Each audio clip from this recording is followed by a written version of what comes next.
If you spend any time on Facebook, you've probably seen these kind of ads pop up, and they're inviting you to play games. Most of us ignore them, but one local man decided to give it a try, and it really has changed his life. Paula Tutman joins us now live in Clinton Township, and I guess you could call this a social media love story. Oh, yeah. Well, we like to call it Game of Love. You know, this is kind of how this works. So they've got so many different kinds of games on Facebook that you can play and people invite you to play. But it's these role-playing games in which you create an avatar, kind of an alter ego, and then you go to war. Except two warring avatars fell in love and the sparks flew through 2,000 miles. It's a cold and blustery day in Michigan, and two lovers are enjoying the great outdoors together. As hard as it is to find true love on this earth, to find love in an other world and migrate it to reality seems almost impossible. But meet Carrie Lynn Erickson and Dean Shirk. Theirs is a love story that started in a fantasy world 3 years ago on, of all places, Facebook. From Farmville to Candy Crush to war games that conjure demons, angels, pirates, and vampires.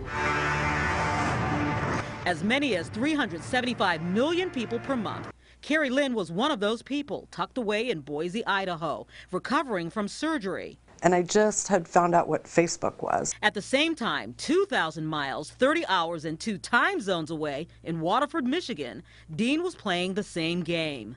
The game was Vampire Wars, a war game in which participants collect clan members or fellow players from the millions of Facebook gamers. They create alliances and slay vampires. They had groups on Facebook to add people, so you didn't know who they were. But in the avatar world of Vampire Wars, a high vampire warrior avatar named the Almighty Pimp noticed that his clan was beating up on a strong but fledgling player in an opposing clan named Angel Shine. He was always kind, even in the game, even when he was, killing my vampire. They took a shine to one another and began to communicate online away from the game. Both worlds apart found they had so much more in common than gaming. We both like to hunt, we like to fish, we like to camp. There was so many things in common for us. 3 years ago, Carrie moved to Michigan to continue the romance in person. On New Year's Eve, they made it official, a ring and a date. I just knew that she was the one I'd always been looking for.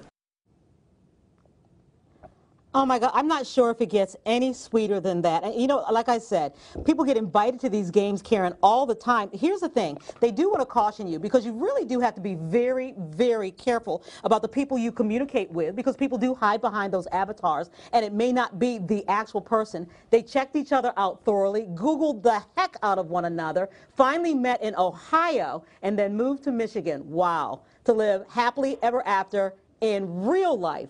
Not fantasy life. But that's what happens when two avatars fall in love. They bring their human alter egos with them, Karen. I do love a love story. I do have to ask Paula, those names that they use, did he change his name now, his code name, since he's in love? It doesn't seem very appropriate anymore.